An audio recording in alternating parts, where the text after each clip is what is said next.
Jadi kalau gue merasa adalah by the end of the day gue kan butuh partner. Gue tuh butuh partner ngobrol, partner cerita, tukar pikiran, tempat gue pulang gitu.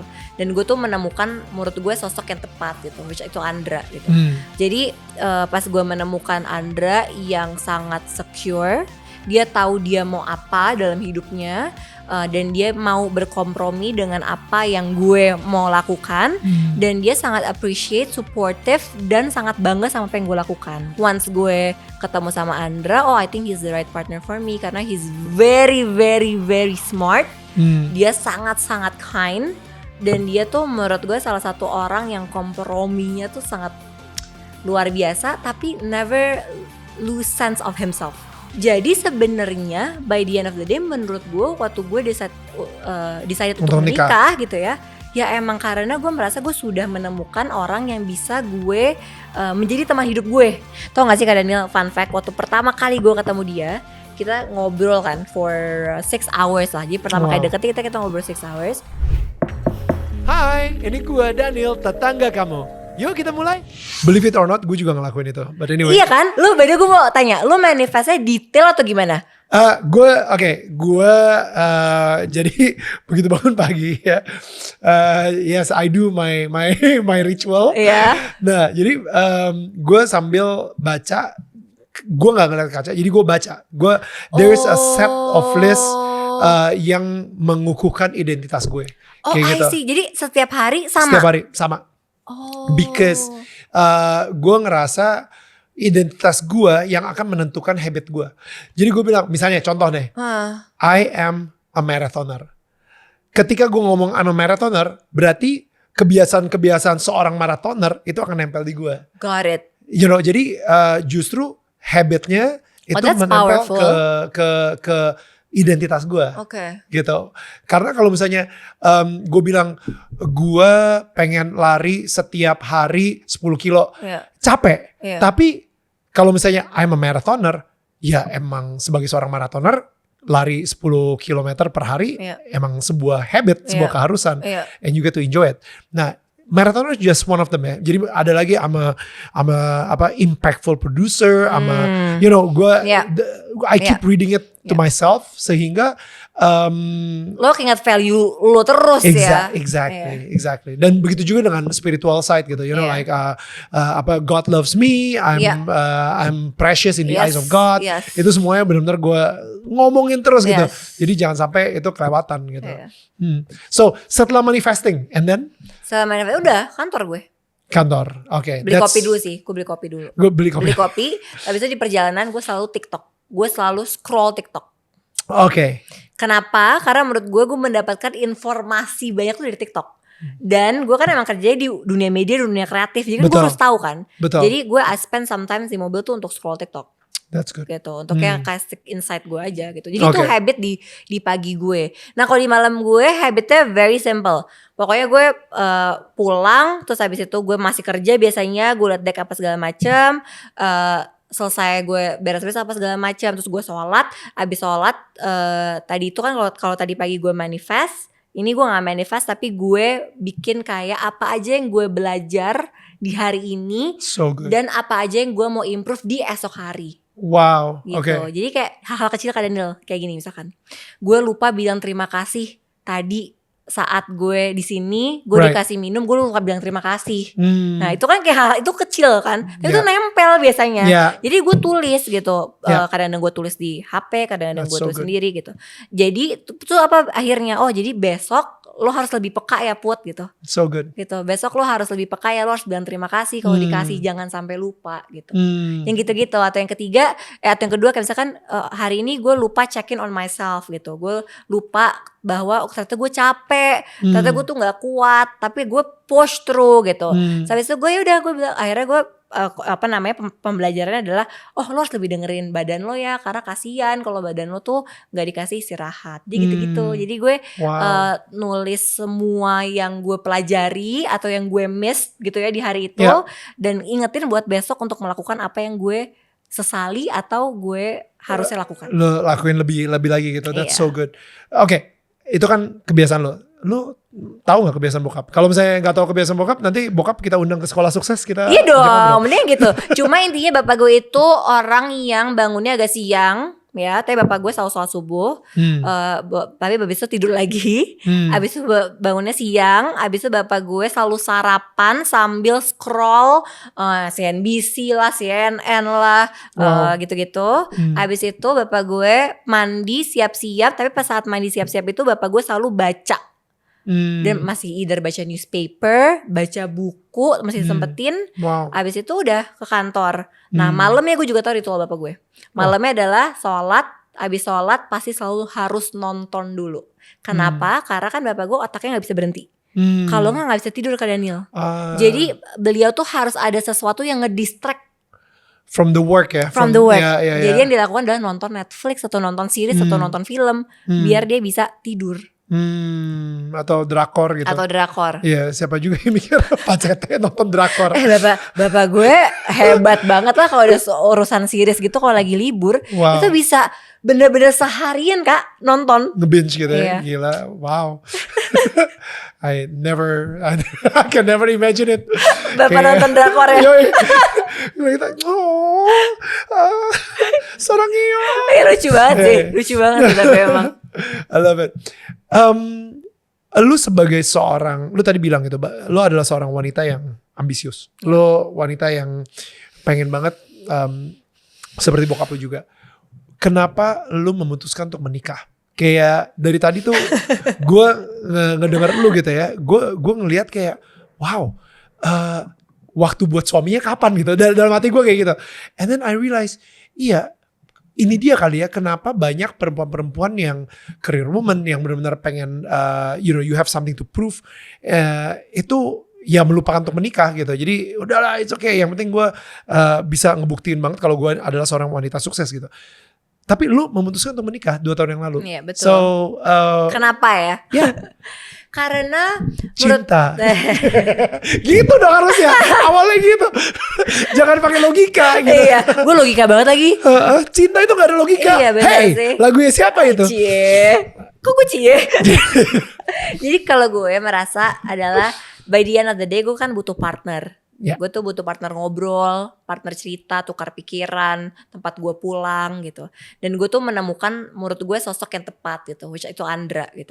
Karena selama ini tuh lumayan sulit untuk orang tuh bisa menerima gue dengan segala kegilaan gue kan Kak. Gitu. Maksud gue pressure yang gue hadapi, terus ekspektasi, terus gue juga punya banyak sekali tanggung jawab gitu. Jadi dan gue emang suka banget kerja. By the end of the day emang gue tuh orangnya suka banget kerja, gak bisa diem gitu. Jadi pas gue menemukan Andra yang sangat secure gitu ya, dia sangat-sangat secure, dia tahu dia mau apa dalam hidupnya, dan dia mau berkompromi dengan apa yang gue mau lakukan, dan dia sangat appreciate, supportive, dan sangat bangga sama apa yang gue lakukan gitu.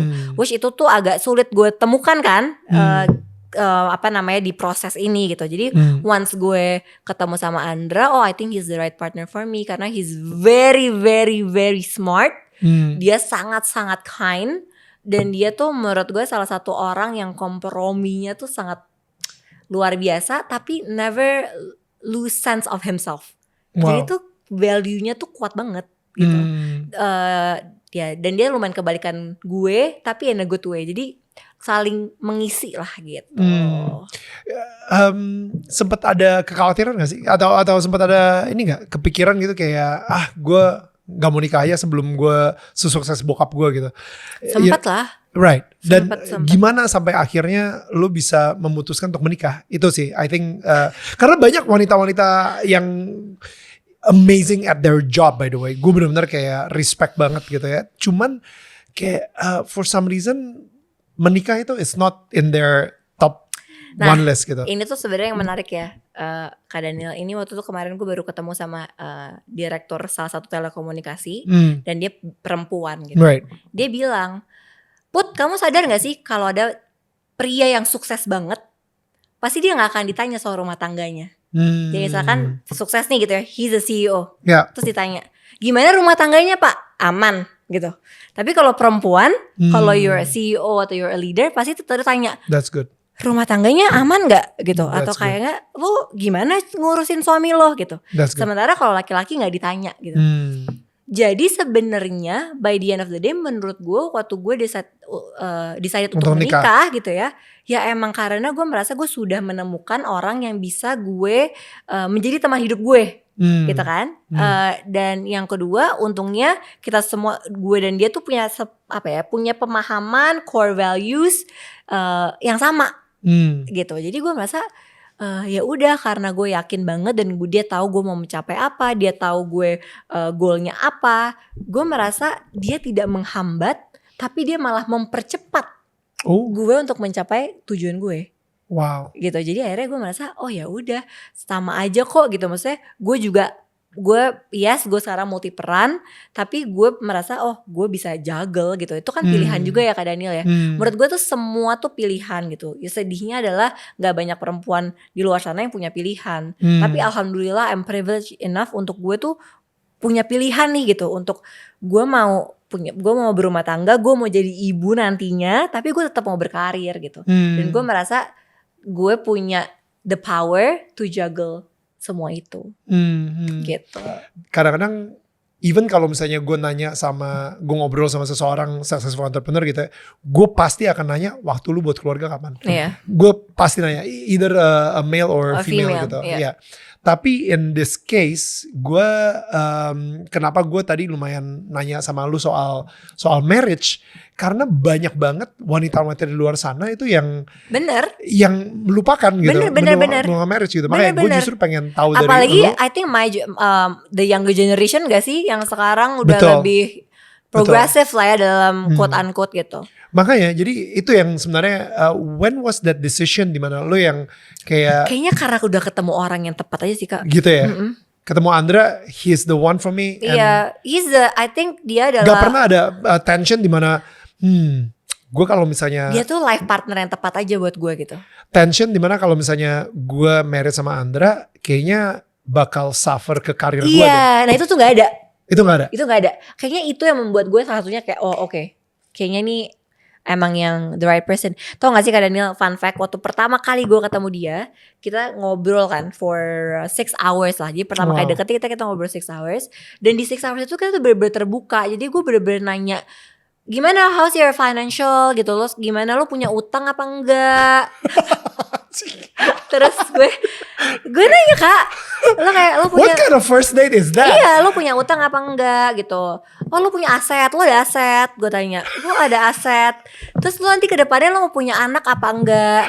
Terus lo gimana secara spiritual? Keluarga lo seperti apa? Berasa kayak job interview untuk menjadi seorang suami ya. Gitu ya. Kayak Dan maksud gue, iya itu kan lumayan tabu gitu ya. Tapi kan along the way lo akan ngomongin itu juga. Karena menurut gue itu hal-hal yang crucial dan penting kan. Might as well make it the first day. Iya kan, core values, financial, spiritual, kedepannya gimana, visi anak dan segala macam kan. Jadi gue babat aja nih di first date gitu. Apakah dia besok masih akan menghubungi gue? Apakah dia kabur gitu kan? Ternyata enggak. Ternyata ini lu ngelakuin ini sama Andra aja atau sama beberapa cowok-cowok potensial lainnya? Sama Andra aja. Juga? Sama Andra aja. Sama Andra aja. Karena gue merasa kayaknya orang bisa nih gue giniin nih gitu. Karena he's secure enough. Right. So dia jawab gitu. Oh jawab ya, aja. Ada utang gue sini.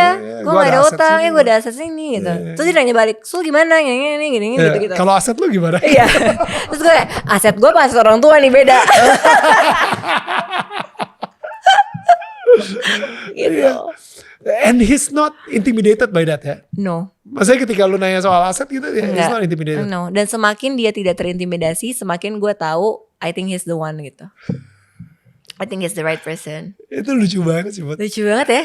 Lucu banget. Iya. Dan emang ya beda-beda ya pendekatannya ya gitu. Maksudnya mungkin jangan juga dijadiin itu patokan first date langsung kayak lo ada utang gak gitu. Itu kan juga kayak apa gitu. Cuma ya. But it's good.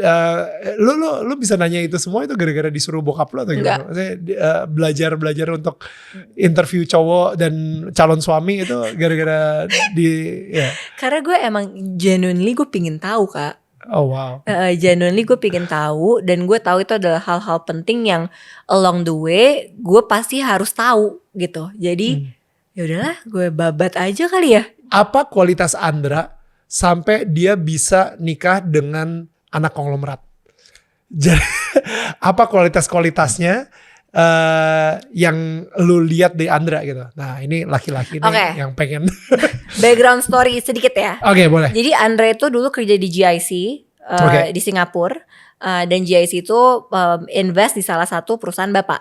Jadi Andra itu kenalnya sama bapak duluan. Oke. Jadi bukan sama gue. Yeah. Jadi sebenarnya dia dapat endorsement quote unquote dari bapak gue. Wow, surat rekomendasi. Which itu penting banget. Karena kan bapak Bokap gue tuh salah satu hal paling penting itu adalah bapak tuh harus setuju kan sebenarnya gitu. Betul. Jadi menurut gue apa yang Andra punya, pertama adalah menurut gue dia sangat secure. Ini gue ulang-ulang terus ya. Dia tuh secure banget sama diri dia, Kak. Itu keren banget sih. Menurut gue ya, itu adalah salah satu yang kadang-kadang gue suka bertanya-tanya sih sama dia. No, that is true. Karena gue adalah orang yang sangat insecure. Dan gue juga. Istri gue secure gila, secure kan? parah. Gue tuh sampai nanya, by the way gimana sih caranya lu kok bisa se-secure ini gitu. Karena gue juga sirik. But don't worry, gue udah tahun ke-13 gue menikah. Masih insecure, tapi jauh lebih berkurang karena banyak perspektif Viola yang bikin gue jadi secure. Jadi along the way akan ini ya. Jadi intinya pertama tuh menurut gue dia secure banget. Gue sampai kadang-kadang bingung, lu kenapa sih bisa se-secure ini gitu. Itu tuh hebat banget menurut gue. Betul. It's a skill.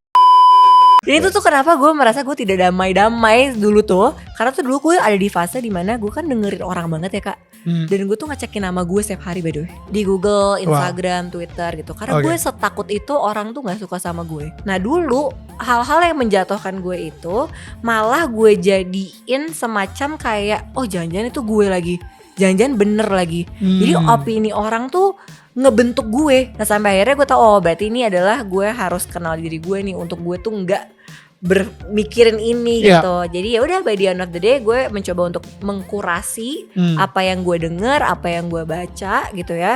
Yang kedua, gue tahu apa yang mereka omongin tuh bukan gue juga gitu. Jadi gue nggak usah tersinggung atau mikirin atau whatever. Gue fokus aja sama diri gue, sama karya gue gitu. Dan yang terakhir adalah ya gue tidak marah juga.